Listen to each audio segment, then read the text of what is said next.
If you're out there looking for a project car, these are a couple tips to make your experience just a little bit better. This is actually part 2 of the video series, so make sure you go back and check out part 1, which is everything you need to know before buying that car. Obviously, you've seen the title. This one is everything to look for while buying the car, so let's get started.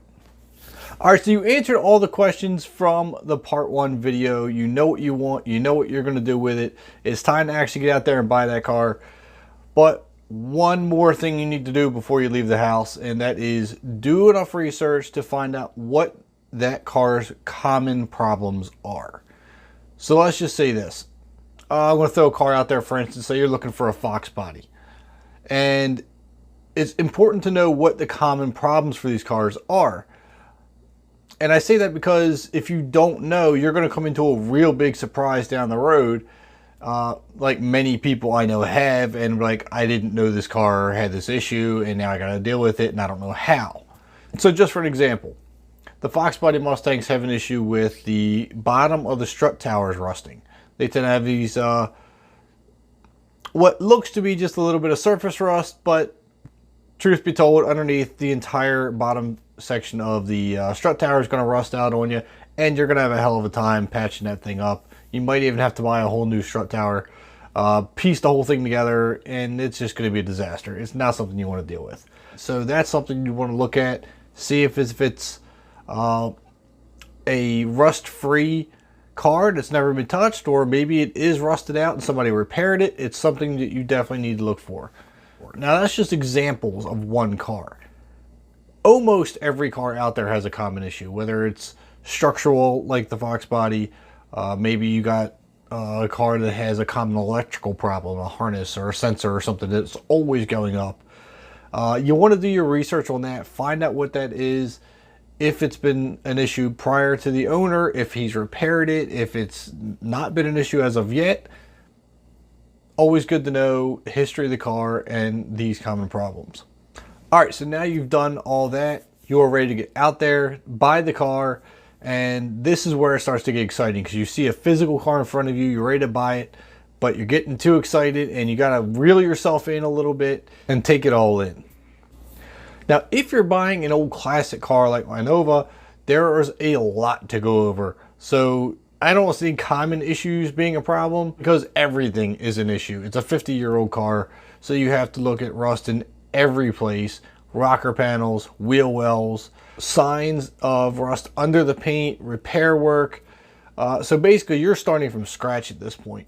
But the most important thing with an older classic car, if you're doing a restoration, if you have to be a full restoration kind of guy and that's what you want to do, then VIN numbers and casting numbers and all that things are going to be the most important. So run the VIN number, make sure it is what the owner says it is, because a lot of these cars get cloned. A lot of these cars are rebadged. They're not true to their appearance. And I will throw my Nova out there. I have SS badges on it. It is not an SS. And this is a very, very, very common thing. So run the VIN number. It will tell you what it is, what options it had, when it was built, everything like that. There's no getting around a VIN number. They can talk all they want. You can't avoid a VIN number. And that goes the same with casting numbers on an engine. At least on the Chevys, the casting number is front and center. I'm pretty sure they're the same on the Fords. Check the casting number on the block, run it. This is a mistake that I made when I bought the Nova. Well, let me rephrase that. I ran the casting number on the Nova. Problem is, we couldn't find it. Now, you run the casting number, again, it's going to tell you what vehicle it was out of, what year, everything. So we ran the casting number on my Nova when I went to buy it, and for some reason we couldn't find it in the reference book we had, and that should have been a red flag. That should have been like, hey, you know what? This probably isn't going to pan out the way you think it is. Lo and behold, I got so excited with the rest of the car. It was in really good shape. It was the color I wanted. It was in the condition I wanted. And I'm like, you know what? I'm going to roll the dice. We're just going to take this car home and have some fun with it. Once we got the car home, we continued researching the casting number and found out it was nowhere near the 350 that the owner said it was. It was a 305 from a 1984 Monte Carlo. So, lesson learned, never do that again. Make sure you guys don't make that mistake. Run that casting number. Find out for sure what is under that hood, because when it comes to older cars, even within recent years, people swap out motors all the time and you have no idea what's under that hood. All right, if you have a car that's more recent, and I hate to say more recent because it's like 80s, 90s, even early 2000s cars. These are where you start getting into more electrical things. People tend to botch and booger up a lot of electrical crap. So you want to go through and just glance and look for any splices that shouldn't be there, or patch jobs in the electrical that are a little questionable. Find out what the owner's done to it, why it's like that. And I know this may not be something you really want to take time to do, but trust me, if you see a spliced in wire somewhere or a hacked in wire that's, you know, hanging under the dashboard or something, it's really probably going to end up being something that you wish you knew about prior. And just give it a good, thorough run through of the mechanics. Make sure you check all the basics. Now, this may seem kind of idiotic or tedious, but it really is worth just turn on all the lights, turn on the wipers, turn on the radio, turn on the heater and air conditioning. Make sure everything works, because you don't want to be surprised later if something silly or stupid popped up and you're like, I can't believe this just happened. This is the dumbest problem to have. Because sometimes those dumb problems are the expensive ones. All right, so let's say you've covered all that. You're ready to hand that cash over to bring that car home. But before you hand over that cash, make sure you know the market value of your car.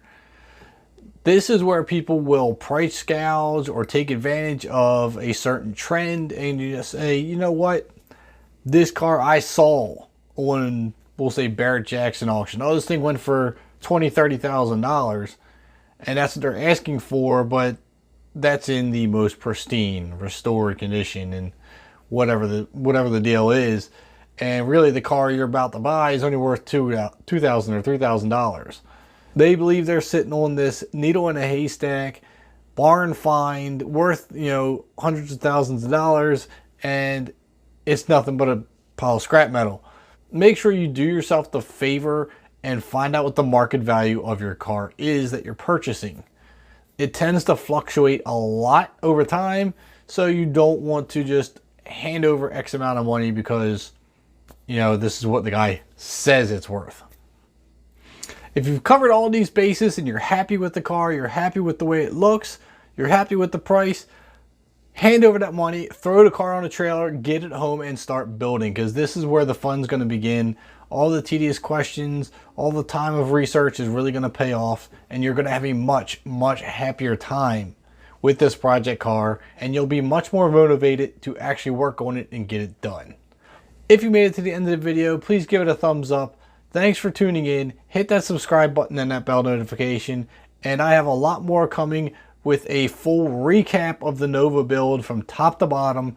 If you saw the review from Matt Moran and you're a new subscriber, thank you so much for hitting that subscribe button. I'm going to do a full recap on the motor, everything that was done to it, every nut and bolt for the rest of the car, because I know not every detail was released in the video. So I'm going to make sure I cover all that, and I will catch you guys then.